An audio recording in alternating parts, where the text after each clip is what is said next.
Paano nga ba i-claim ang iyong Japan Pension Lump Sum dito sa New Zealand? Konnichiwa mga tomodachi, I'm Jeff and I worked in Japan for 5 years. And in this video, i-share ko sa inyo kung paano ko na-claimed ang aking Japan Pension Lump Sum dito sa New Zealand. Bago ako umalis ng Japan, nag-file muna ako ng moving out notice sa City Hall. Kasabay dyan, kumuha na rin ako ng address removal certificate.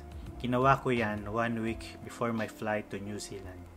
Required documents to claim your Japan Pension Lump Sum.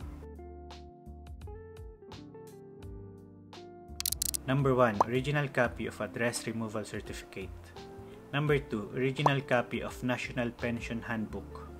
Number 3. Photocopy of your passport details. Isa-isahin natin. Identification, Japan Visa, Entry Stamp of Japan Immigration, Departure Stamp of Japan Immigration, and last, Entry Stamp of New Zealand Immigration. Number 4. Photocopy of your residence card. Number 5. Fill out lump sum withdrawal payment claim form. Number 6. Bank account certificate with stamp. Sa Bank of New Zealand or BNZ ako nag-open ng savings account. Kung gusto nyo malaman kung paano ako nakapag-open ng savings account at nakakuha ng bank certificate, comment down below para ipakita ko sa mga susunod na videos.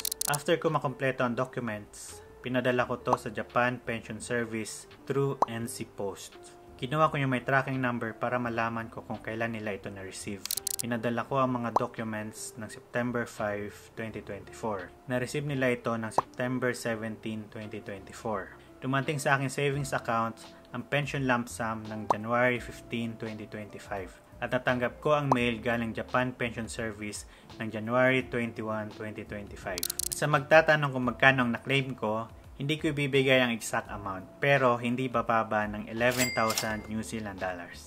Ayan tomodachi, kung nakatulong ang video na to, please hit the like button and comment down below kung may mga tanong pa kayo.